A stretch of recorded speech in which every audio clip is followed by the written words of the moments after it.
আমার মুখোশটা দেখেছিস? আমার মুখোশটা আমার ভালো। হেয়ার ব্যান্ডটা ভালো হয়েছে বলো কাকি? এ দেখ আমার মুখোশটা হেয়ার খুব ব্যান্ডটা ভালো।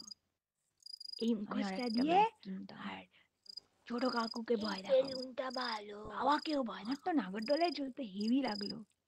আর একটা মা তো অন্যরকম উঠলো না নাগরদোলা নাগরদোলায়, হয়। তোমায় বললাম এ কত দেখ, করে। সেই নাগরদোলাটায় চড়তে হেবি না মজা বাবা, লাগে। তোরা চল। গ্রিন আমার কালারের ওসব বেলুন, পোষায় না বাবা, আমার তো মাথা ঘোরে গ্যাস বেলুন, নাগরদোলায় উঠলে।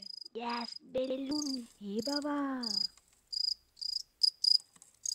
ছোট কারেন্ট চলে গেল তো।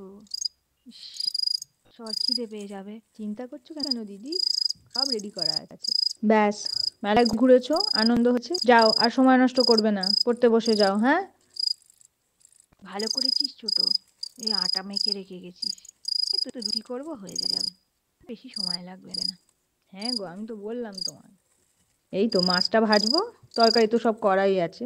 গিয়ে এক ফাঁকে ওই কচির পড়াটা একটু ধরে আসবো, নইলে স্যারের কাছে বকা খাবে।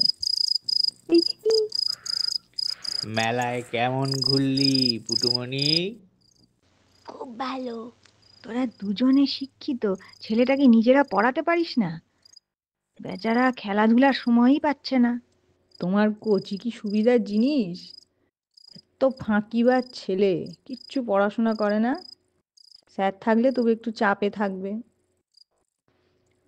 আর চাপ, চাপে তো সে ছেলে চেপতে গেল রে। বেচারা খেলাধুলারও সময় পাচ্ছে না, স্যারের ভয়ে কাঁটা হয়ে থাকে। না গো, চাপ দরকার, সামনে অ্যাডমিশন টেস্ট,